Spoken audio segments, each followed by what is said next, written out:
Welcome to the Good Faith Podcast. I'm David French with Curtis Chang, and we're going to talk about perspective today. Perspective.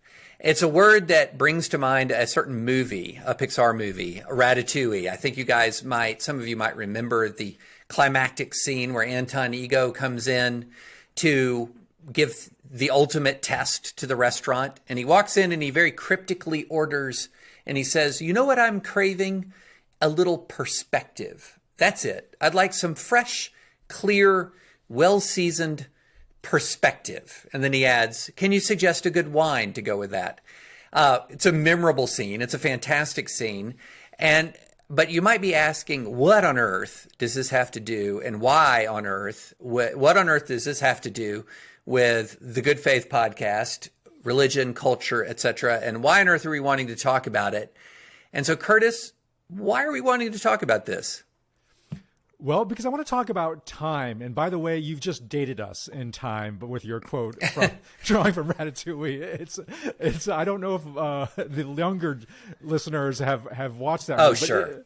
It is a great movie. And it does bring up this question of perspective. And the reason why I think I want to talk about perspective, especially the perspective of time, is because there's this widespread sense, I think, among people across the ideological spectrum that we're in moment of great crisis, things are going horrible, and that we're thrown off guard. We think, everything is kind of crashing down on us, and that produces this sense of like disorientation.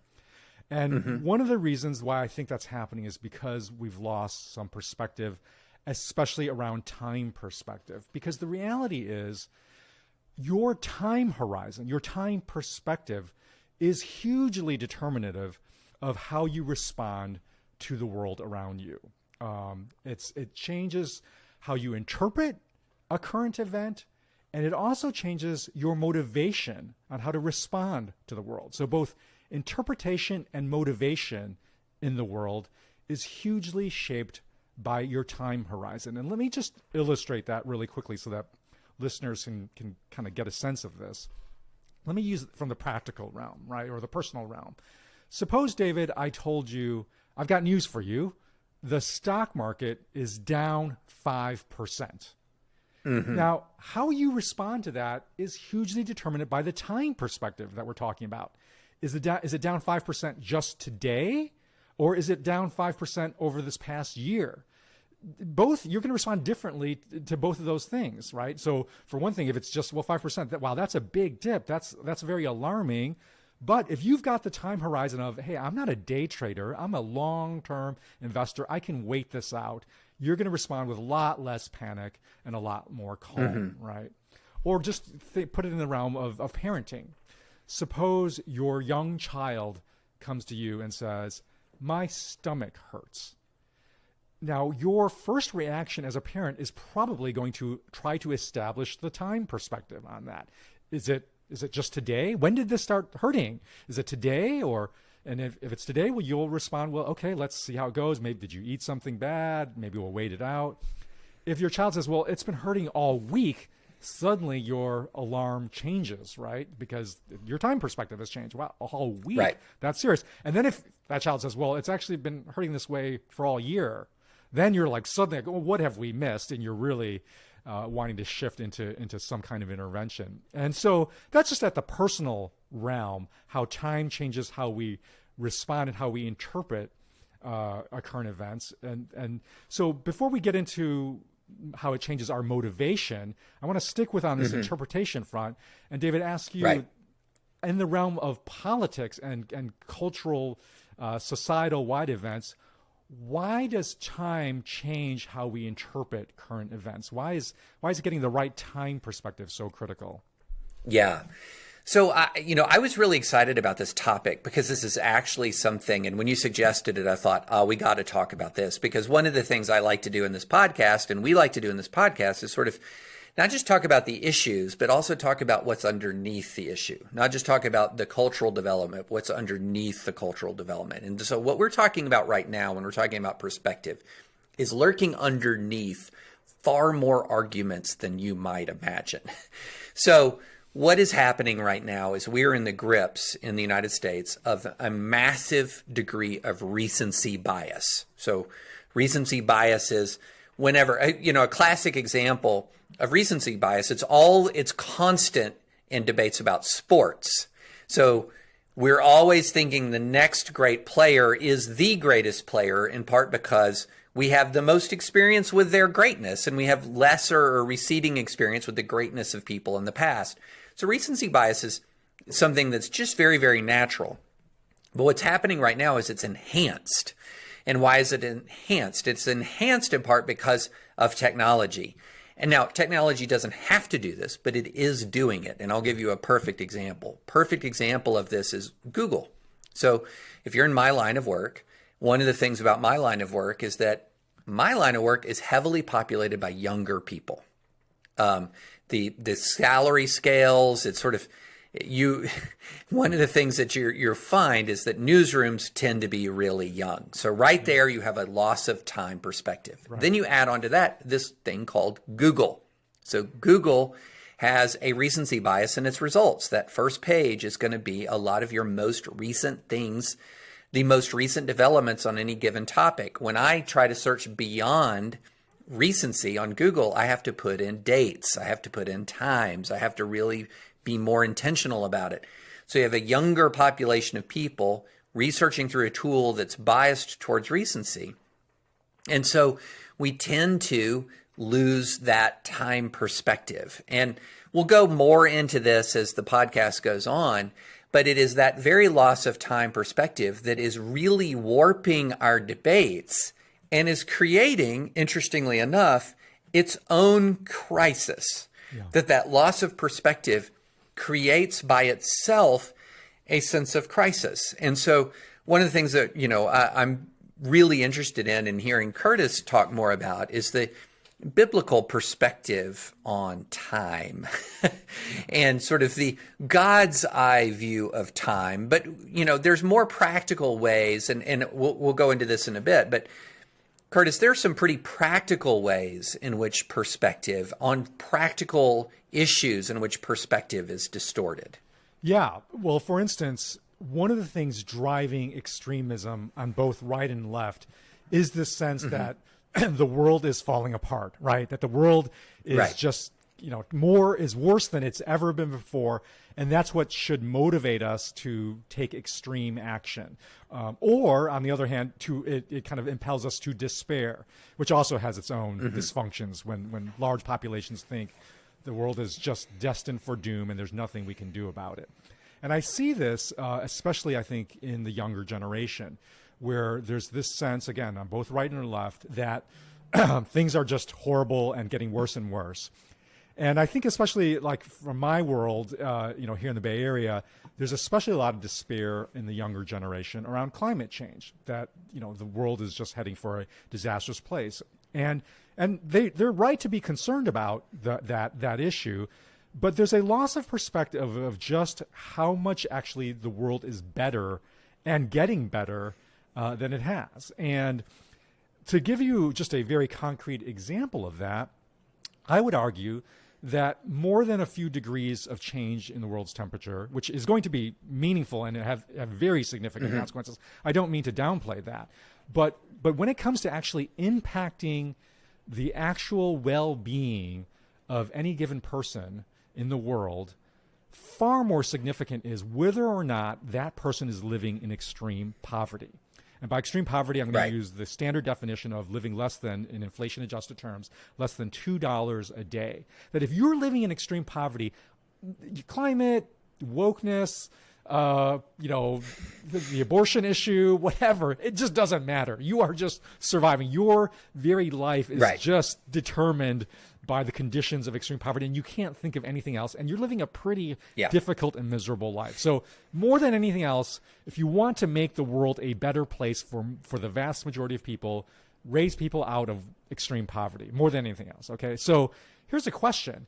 Is the world getting better or worse based on extreme poverty as a measure of how well the world is faring?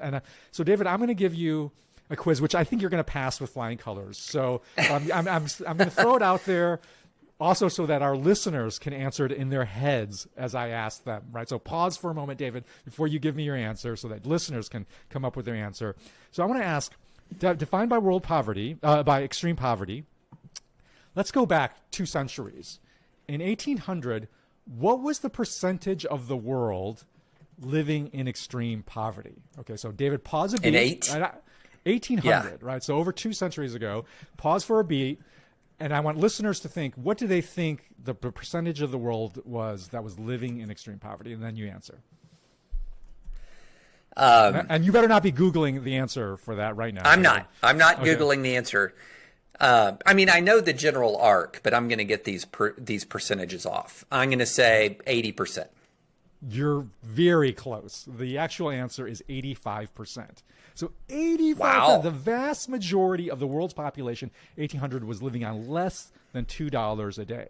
Okay, let's fast forward. Let's zip forward to 1966, okay, which is actually a key inflection point in the story of the world. Okay. 1966, what was the percentage, do you think, of the world was living in extreme poverty? And again, pause a beat, let listeners come up with their answer first.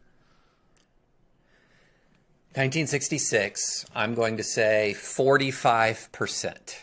You are consistently off by 5% on this. You have a.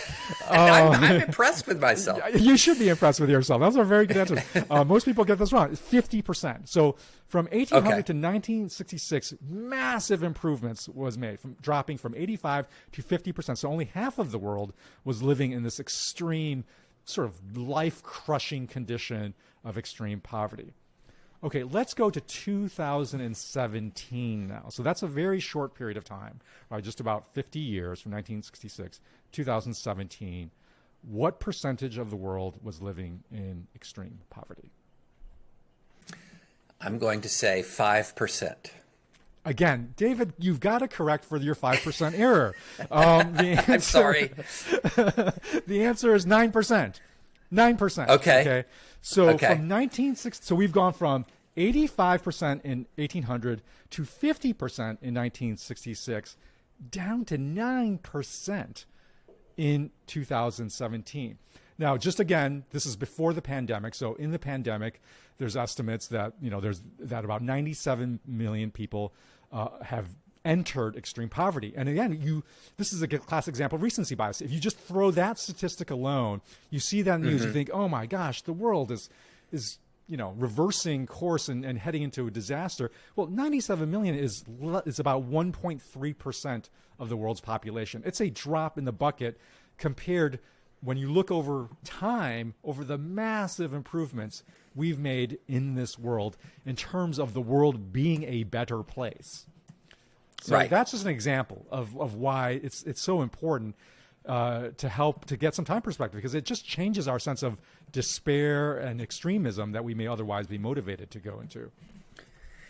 Yeah, and we're not going to say, and we're not going to argue in any way, shape, or form that there aren't problems that are getting worse, right? Yeah. That's the argument is not, are there problems that are getting worse or not? The argument is going to be, it makes a lot, it is going to be very helpful to understand what is getting worse and what is getting better. And a lot of these kinds of arguments are very relevant to the present time, because one of the things that lends itself to a sense of emergency is the argument worse than ever, worse than ever. So I've got my quiz for you, Curtis. Okay. All right. Okay, here's my quiz. All right. And I mean, you already know the answer to this stuff, but some listeners may not. Let's go back 40 years. Okay, let's go back 40 years when a lot of people would look back at the United States of America. This is early 1980s, and say American culture was better 40 years ago, and it's been getting steadily worse. This is part of the argument that a lot of folks on the new right make, to say, stand aside, old conservatives, you failed. You failed. America's been doing nothing but getting worse. The culture wars were just lost on every front. America is in a state of decline. So was the divorce rate in the U.S. higher or lower between 1980 and 2020? The divorce rate has actually declined significantly, right? In the last, Significantly, by almost 50%. yeah. By almost 50% between 1980 and 2020. Let me ask you this. Was the abortion rate higher or lower between 1980 and 2020? Again, it's significantly declined. I don't know. I don't know. Yeah, but I don't. What is it? What is the actual rate of decline? So at 1980, 81, you hit the peak rate, which was 29.3 abortions per 1,000 women. Yeah. By 2017, that number was in the 13s. Wow. So in other words, you had a very large decline percentage-wise in absolute numbers, in rate, and ratio. Now, this is talking about trends and time. The abortion rate has ticked up over the last 4 years. It is still lower than it was in 1973 when abortion was mostly illegal. In 1973, the best data says there were 16.3 abortions per 1,000 women. We're below 16 right now, even though we had an uptick in the last 4 years. And almost no correlation to which political party is in power, right? It almost defies that. Yeah. The only presidency so in Carter, the rate went way up right after Roe. So you would expect the very end of the Ford administration in the Carter, it went way up and it peaked at 80-81, the last year of Carter's presidency. And then it went down under every single president until Donald Trump. In Trump, it went up. Yeah. But from Reagan through, and that's pro-life and pro-choice presidents, it went down so that every president ended their 4 or 8 years with a lower abortion rate than when they started, which is pretty remarkable and something that's counterintuitive to a lot of people. Here's another one. Murder rate. Now, we're in the middle of a crime spike right now. Everybody knows we're in a crime spike right now. Is the murder rate higher or lower between 1980 and 2020? It's much lower. Much lower. Again, much lower. So one of the interesting things, now that does not mean that every social indicator has improved. So for example, one of the social indicators that has really deteriorated is the so-called the deaths of despair. So this is overdose deaths, for example. That is something that has really deteriorated.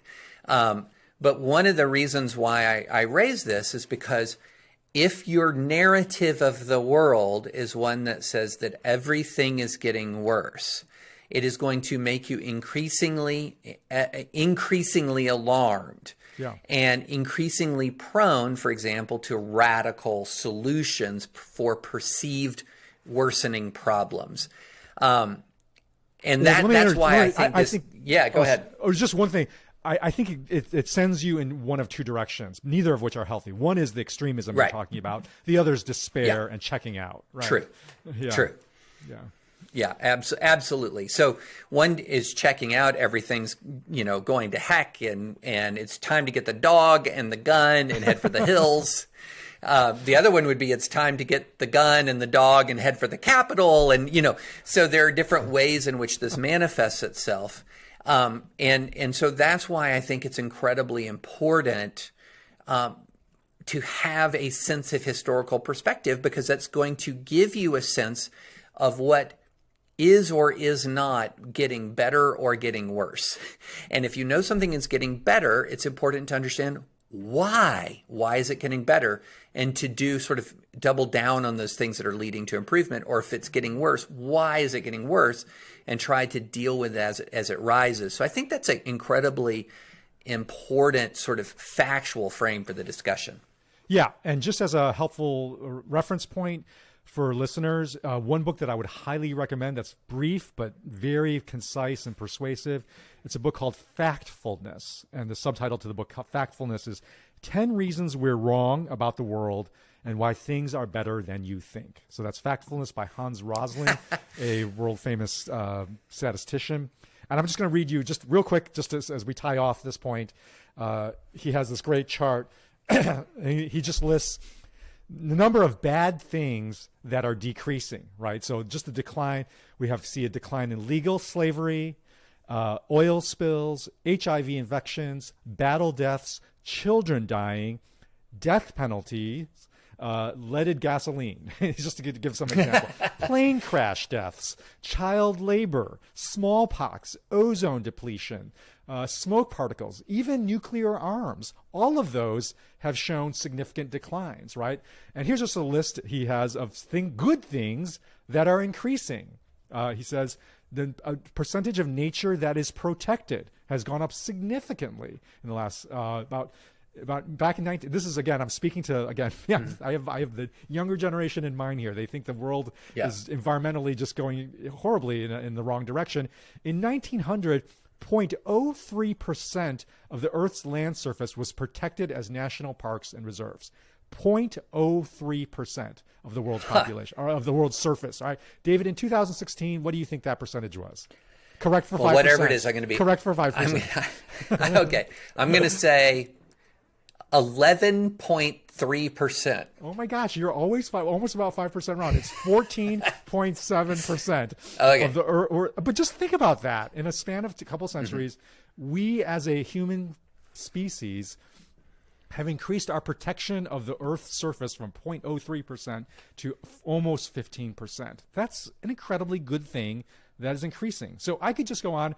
I highly recommend this book called Factfulness. And it just gives you some perspective. And it has, when I read it, it lifted me out of my own propensity towards either extremism or, in my case, really more towards despair.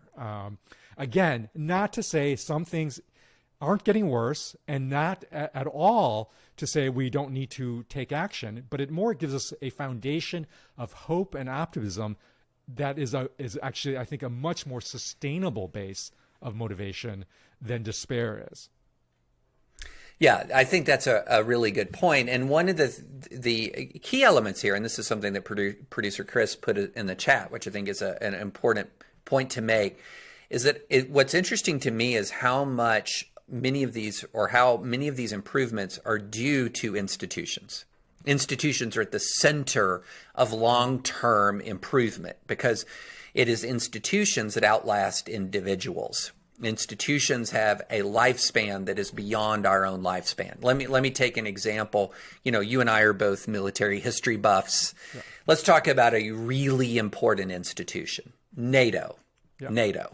So NATO is the Western Defensive Alliance centered around Europe, although not all of the partners obviously are in Europe. US and Canada are not.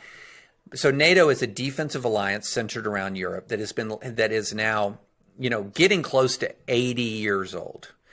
And what's fascinating is until the Russian invasion of Ukraine, which is Ukraine is a non-NATO country, until the Russian invasion of Ukraine, we had not had a true great power conflict in Europe and on the European continent since World War II. Now we had some of the civil strife around Bosnia and the fracturing of Yugoslavia. There was some fighting around, for example, in Romania around the end of the Warsaw Pact and the Eastern Bloc.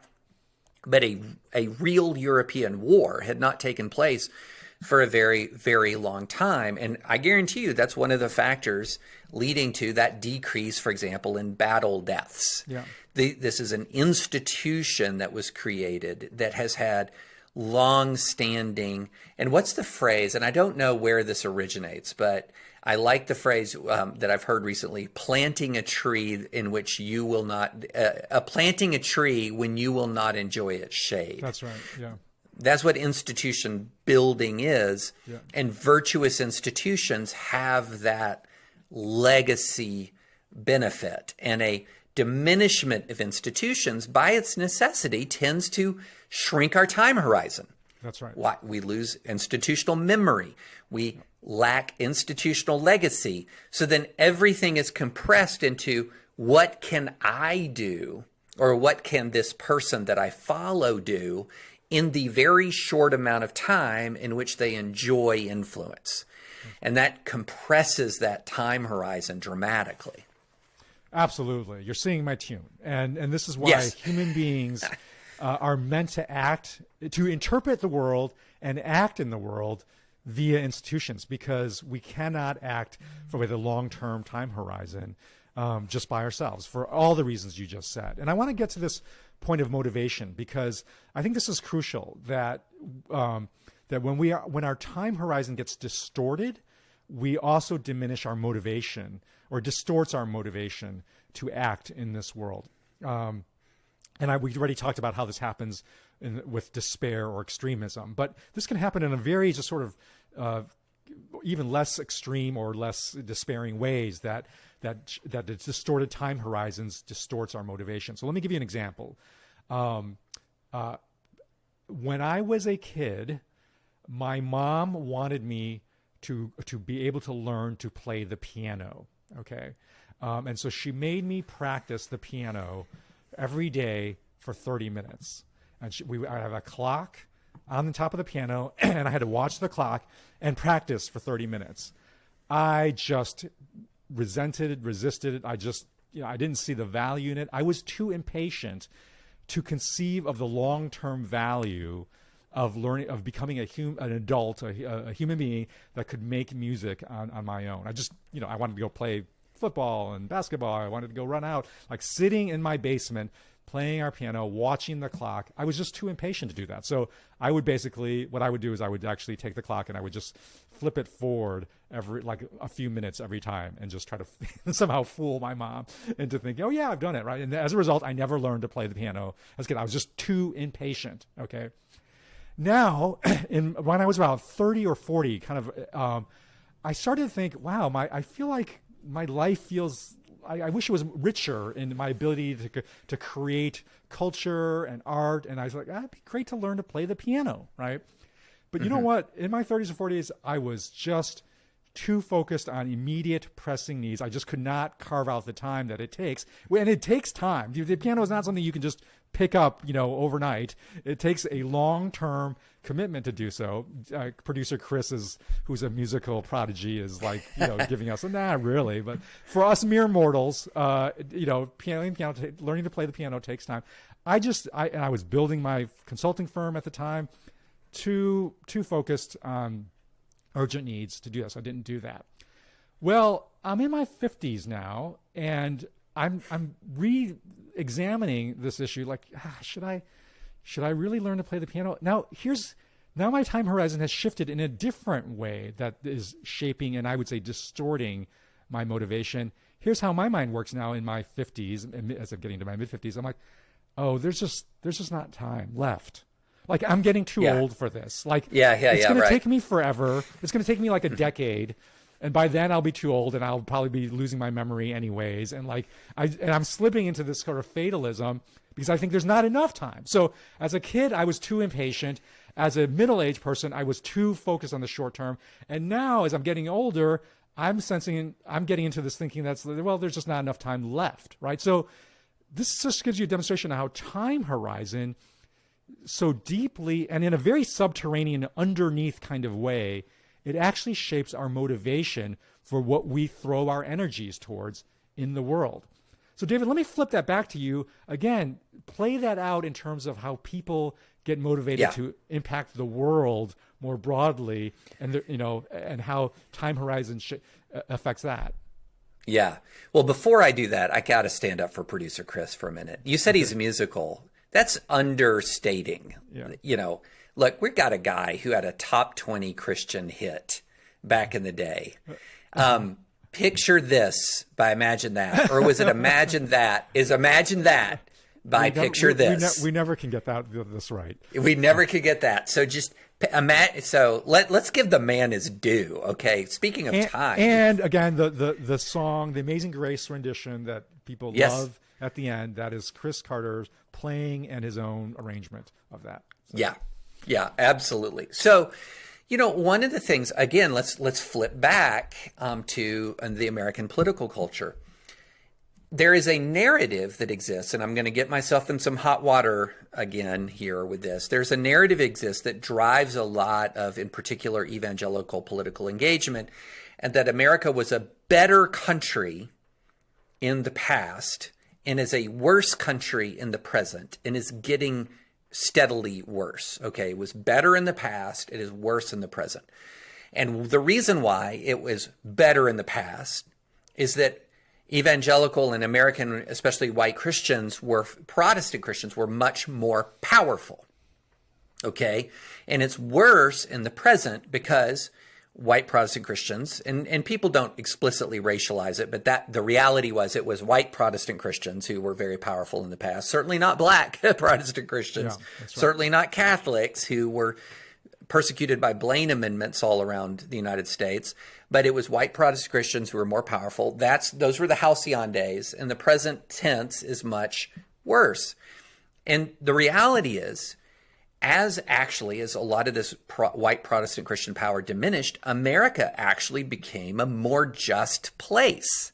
Yeah. There's more individual liberty than used to exist. The First Amendment is more robust. The Free Exercise Clause is more robust. There is greater legal equality. At the apex of white Protestant Christian power, there was still Jim Crow, you might remember. At the apex of white Protestant Christian power, there were Blaine amendments that were aimed specifically, these were state constitutional amendments that were aimed specifically at targeting Catholic institutions. You can go down the line of all of the ways in which America is a better place to live for all of its citizens now than it used to be. And those are things that I think are really critically important to understand when it comes to thinking about an arc of the country and thinking about your place in it and where are we located. But I also want to do something else, Curtis. We've talked a lot about what's getting better, okay? There are things that are getting worse. I mentioned before the deaths of despair. And so I think it's really important to locate what's getting better and also to locate what's getting worse and try to begin to understand that. So what are some things that are getting worse? I mentioned the deaths of despair. Here's one that I think is intimately related to the deaths of despair: friendlessness. We have a long-term trend in the United States of America towards diminishing friendships. And it's much more pronounced with men than it is with women. Men have diminishing friendships. Did you ever see the Saturday Night Live? And I should find it and put it in our show notes. The Saturday Night Live skit, I think it's called Man Park. I didn't see that. It's where women take their boyfriends or husbands to a park, kind of like a dog park, where they meet other guys. Yeah. And the guys like walk up to each other and one goes, Marvel. The other one says, DC, Marvel, DC. And then they like hug it out, But anyway, friendlessness is escalating. Yeah. Deaths of despair are escalating and have been for a while. Here's another one that's been escalating: animosity. This is a long-term trend. Animosity is escalating. Now, I think all of these things, actually, friendlessness, despair, animosity, I feel like a lot of them are intertwined together. There's common threads there. And so I think a huge part of what a Christian is called to do, or any person is called to do in discerning the times, is discerning these trends and just getting that kind of historical perspective, because that's going to be incredibly beneficial in understanding where do you put your energy, where do you see the pressure points. And if you're focusing on the wrong things, a lot of your efforts are not just going to be wasted, but might be counterproductive. Right. You think about, the energy that you might be consuming you about the next presidential election, as important as that is, compared to, wait, maybe I should be seeking to actually build up the friendships in my world and in my circles, or the loneliness that's around me. Mm-hmm. It really changes when you think about, okay, which is the thing that really, from a long-term perspective, should I be most concerned about throwing my energies in, and where I could actually make a difference. Mm-hmm. You're a drop in the bucket in the national political scene. You could be a very significant difference maker in being a friend to somebody who is lonely, right? And so, I think that's right. And most of all, I think what a Christian is called to do, I believe, is to play the long game. Right? A Christian is called to play the long game. And the reason for this is because God himself plays the long game. If you look at all of the biblical descriptions of the character of God in Scripture, one of the recurrent characteristics is how much God plays the long game. I mean, over and over, God is described as from time to time or from the generations. Psalm 90 describes, for 1,000 years in your sight are like a day that has just gone by. And First, Second Peter picks that up and says, do not forget this one thing, dear friends. With the Lord, a day is like 1,000 years. And the Lord is not slow in keeping his promise, as some understand slowness. So even there, what Second Peter is doing is saying, hey, God himself plays the long game.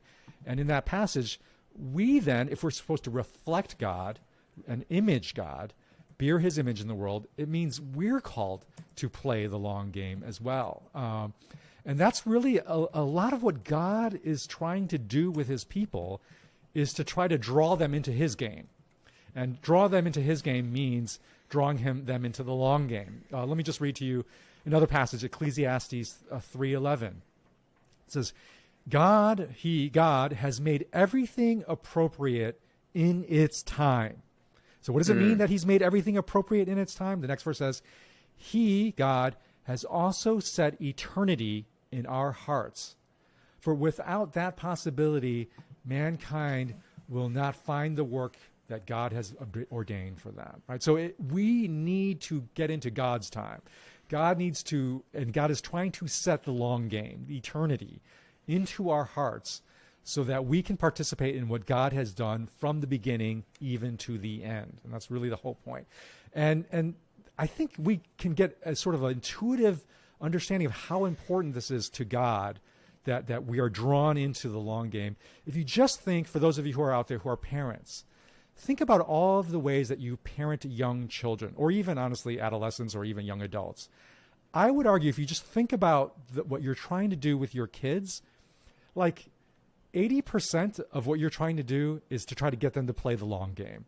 I mean, whenever they come up with, some broken relationship or some bad test result or some setback or something that they're anxious about, I feel like almost 80% of the time, I'm just trying to get them to lift their eyes up and just think, hey, I know this really hurts now. I know you're anxious about this now. In 20 years, this is not going to matter. In 10 years, in 5 years, this is not going to matter. And sometimes in 5 hours. 5 hours, this is not right. And so that should give you a taste. If we as human parents are always trying to parent our children to get them to play the long game, that's an image of how much God is constantly trying to get us to play the long game. Yeah. And what's important, I wrote this piece on Easter this year. One of my Sunday newsletters was called Easter is Everything, because it's Easter that puts us and places us in the eternal story. That it's Easter that says that where death is your victory, where death is your sting, so that we actually are located within an eternal story ourselves. Right. So that even this lifetime, which we now think of as the long game, will seem at some point as the vanishingly short game. Yes. And so that it's that eternal reality that Easter sets before us that really transforms in a lot of ways and should transform. But it's extraordinarily difficult for it to do so, to transform our perspective. But yeah, Curtis, you were thinking, not to get too political here, but one of my issues around the Donald Trump situation was that it was a rejection of the long game, in my view, that it was a response to a perceived temporal emergency that rejected and would have long-term knock-on negative effects on what the long-term thought of as what does it mean to be a Christian engaged in politics? What does it mean to build a movement around a set of ideas? That Trump moment with the emphasis on moment was going to have negative knock-on effects, that even the perceived short-term glorious burst of adrenaline that people got around beating Hillary Clinton, that Republicans got around beating Hillary Clinton, was not, that there were things that we were going to be dealing with. And sadly, I think a lot of that is proving out to be true, that we are dealing with knock-on effects of that moment and we'll continue maybe to deal with them for a period of years. I remember I tried to communicate this to a donor at a big conservative event I went to after 2016, and this is right after Trump had won, and a lot of people are feeling super vindicated. And he said, well, are you willing to tell me that it would have been better if Hillary won? And my response was, it's way too soon to tell. It's way too soon to tell, because let me ask you this. If you're a Democrat, are you saying right now that it's great that Jimmy Carter won the 76th presidential election? Because what happened after the Carter presidency was 12 years of Republicans. And I said, what's your major issue? He says, it's judges. I said, okay, let's say it's judges. How many judges did the next 12 years of Republicans appoint after 1980? The answer is about 570. And they appointed a majority of the Supreme Court after 1980. So you look back and you say, well, what was the long game effect of this one election? Well, the long game effect was something probably quite different than what Democrats were thinking in the initial blush of victory after narrowly eking out a win over Gerald Ford. That's one of the reasons why, I constantly go back to the refrain from 1 Corinthians. We know in part, we see through a glass darkly, because we're unable to understand fully and grasp the long game, which then flips to something else, Curtis, I want to talk about. If we have trouble seeing the long game, it places a premium on being faithful to what we're being called to do. Yeah. And I'm speaking specifically of some of the things we've talked about in politics, about the what, or the how of how we engage. We don't abandon things like the fruit of the Spirit. We don't abandon things like kindness and humility, or power and love and a sound mind, as opposed to a spirit of fear, because we don't have the ability to see the long game, but we do have the ability to discern certain virtues and to live in accordance with those virtues with faith and confidence in the long game, undergirded by those virtues. Yes, I think that's exactly right, that we actually are given, in some ways, more certainty about the long game than we are, not in some ways, in almost every way. We're actually given more certainty about the long game, in the sense that what really matters is exactly what you're talking about. It's going to be the character in which we have built up in ourselves and in other people, that those will last to eternity. Who we are as characters reflecting the fruit of the Spirit, that really matters. The short-term effects of actually the political outcomes, the what of politics, you're exactly right. That is in the fog of history, the fog of war, and fog of political war. We just cannot peer into it. It's almost like we actually have to lift our eyes from the short-term fog of immediate outcomes and lift our eyes to the hills of the long-term outcome of who we are as people, and ultimately of what God is going to accomplish in the world. Those things we're actually certain about. The short-term effects, we just have very little perception of. Yeah, think about it like this. If you think about it with Jesus on this earth, on the day of his crucifixion, there's he's dying. There's 4, 5 people around him at the foot of the cross who are still following him. At that moment, if you're talking about who is history going to remember, Jesus of Nazareth or Caesar Augustus? Right. Who's coming out ahead? Every single one of our senses and every element of our reason in that moment would say, well, Jesus tried. He tried. And, look, the man won again. The Roman boot heel came down, abandoned by his own people. He doesn't even really have a following left to hold him up as a martyr. He's just got that handful. And now the long game has Jesus of Nazareth. Jesus of Nazareth is so many orders of magnitude more relevant to our time today than even a Caesar Augustus. And so that's when I'm speaking I'm at Amarillo, Texas. It's my first visit to Amarillo, and I was speaking at a pastor's conference. And I was trying to address this underlying notion that says, well, these virtues of the fruit of the Spirit, or kindness and humility, when you bring them into the political sphere, they don't work. They don't work. What does that even mean? What does that mean? Well, what they mean is, if I show kindness, I'm going to lose an election. Mm-hmm. If I show humility, I might not win the next fight over in the next piece of legislation. But that is a point of view that is of incredibly, and not only is it a point of view that is contrary to sort of what Scripture is clearly commanding, it's also contrary to the example of over the historical reach of time as to what endures versus what fades. Well, and as Christians, we are given assurance ultimately of what will endure most. And what we do know will endure is that God's purposes will endure. God's purposes on the earth will endure, because our story, the long story that we are called as Christians to live by, is that Jesus will return to this earth that is his, that he is Lord of, and he will restore all things. And that restoration is in some ways both continuous and discontinuous with our human efforts. So it's continuous and discontinuous in the sense that the things that we have invested in, that we have tried to move forward, he will gather up in himself and will bring it to fruition. So this is why we can actually have hope, not because we believe we can actually accomplish and build God's kingdom out of our own efforts, but we're like advanced signs. We're like pointers to that coming day that Jesus will gather up our efforts in this world and will fully redeem and restore this world.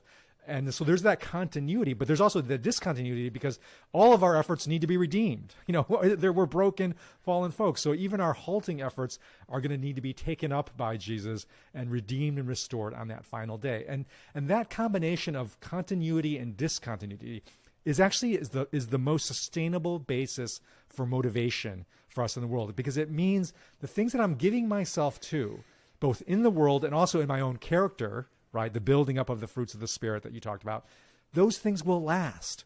Those are eternal things. Jesus will take them up and he will gather them up for the final day. There's also a hopeful discontinuity in that we look at like all of the brokenness, all of the fragility of our own efforts, the mixed upness of this world and our own selves. We're like, you know what? That's not going to last. That will get repaired and restored. So this beautiful mix of continuity and discontinuity of our efforts today that we know will last and go forth and be repaired in the future. That's the story. That's the long game, right? That we're called to play. And that above all else, I think, is the time perspective that Christians are to adopt. And let me make one final plug to circle back to what we talked about earlier. That is why institutions matter, because institutions are that human expression of saying, yes, the things we give ourselves to have a long game perspective to it. And we've talked about this already, but it's just to underline, we cannot act with an eternal perspective. We cannot act with that truly long-term perspective if we just think solely in our little lives and our little actions, right? It's when we join it up to something larger than ourselves, that's when we act with that long game perspective. And institutions are a primary way in which human beings act beyond themselves. Like you said, that it is that tree that we plant that we think that are going to outlast ourselves now. And that's something that really should inform Christians when they think, what do I do in this world? Right? That one of the ways that I want to encourage Christians to think, like, what am I supposed to do in this world, is for us to think institutionally rather than just think, what am I supposed to do in the world? Think, well, what institutions are out there that reflect what you feel called to, and how can you join those efforts? How can you give yourselves to that? If you care about the environment, find an institution that cares about the environment and support it financially, volunteer for it, strengthen it, or whatever other cause it is. But that's one way that we play the long game. Right. Yeah, that institutional point I think is really important. And when you're part of an institution with a great purpose, what's interesting is it has an effect on you, I think, that can be both humbling and empowering at the same time. So I'll give you an analogy from my life. A lot of listeners know I joined the Army kind of later on. I was in basic training at age 37, officer basic at age 37, and went deployed to Iraq when I was 38, which the advantage of kind of going through that experience when you're older is you do have a sort of a greater sense of perspective.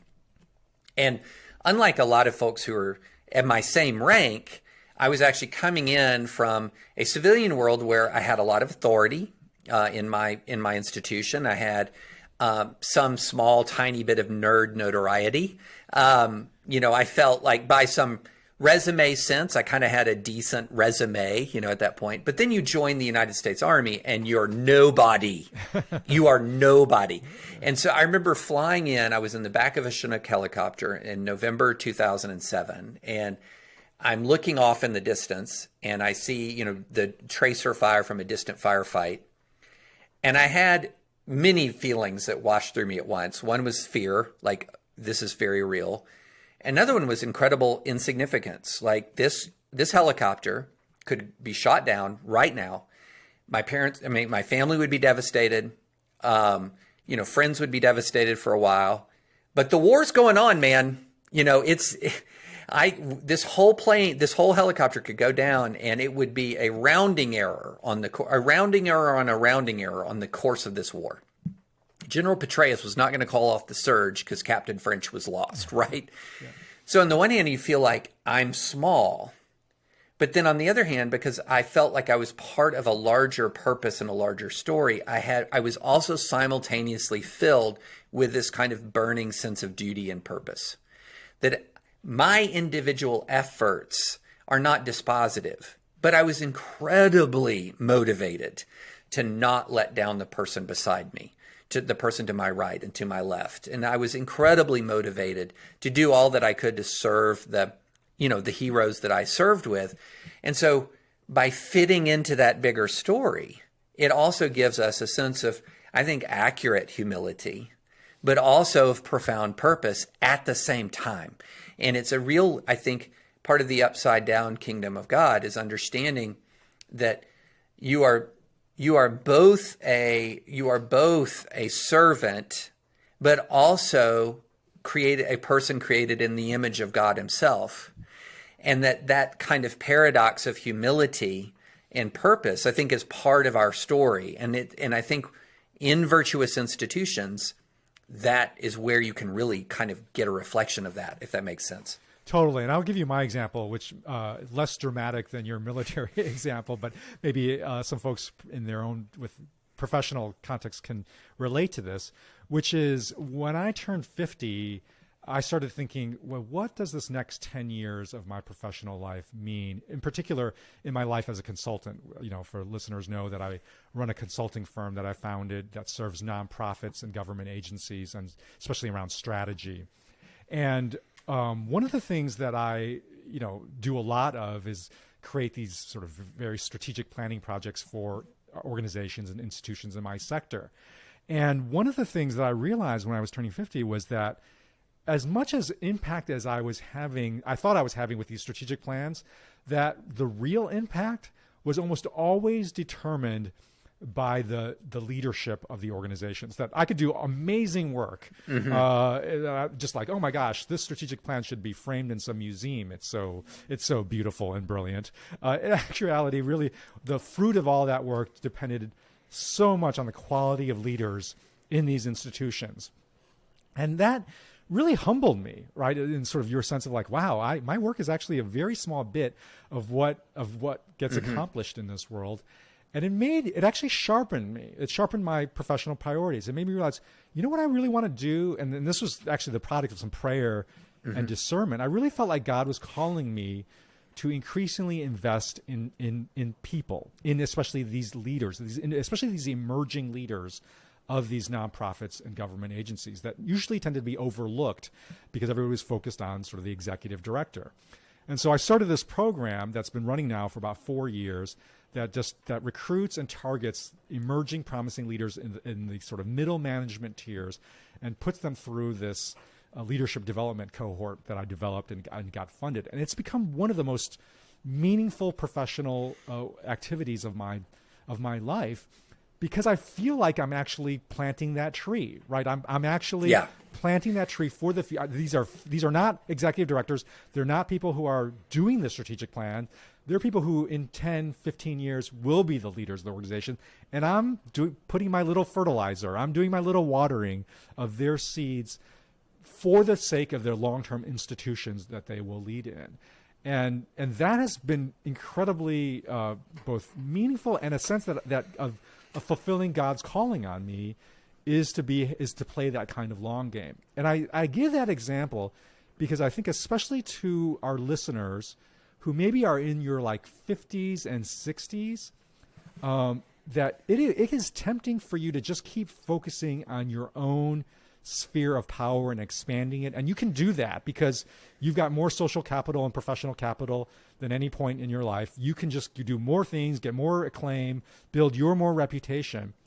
But I want to invite those of you to start thinking perhaps that maybe God is calling you to plant a tree not of your own.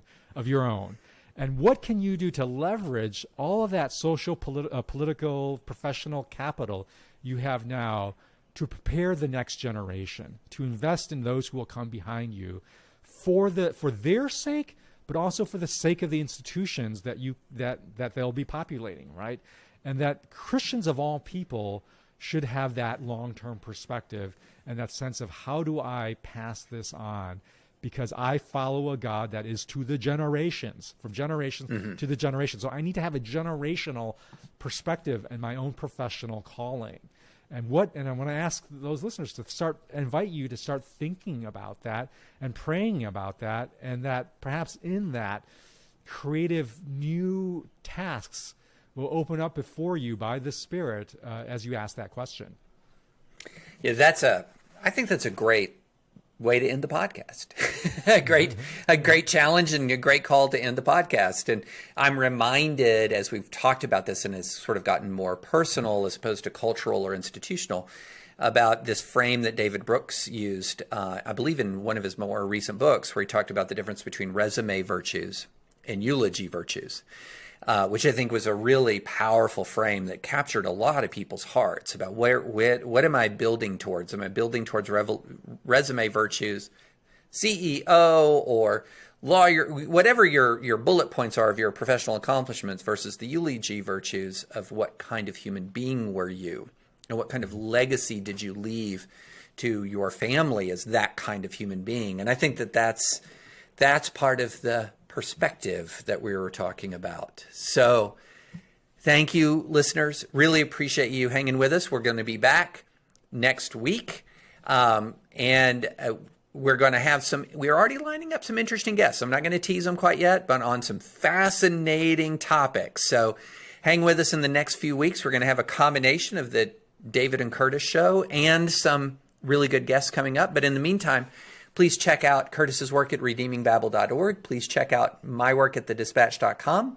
And we'll be back next Saturday.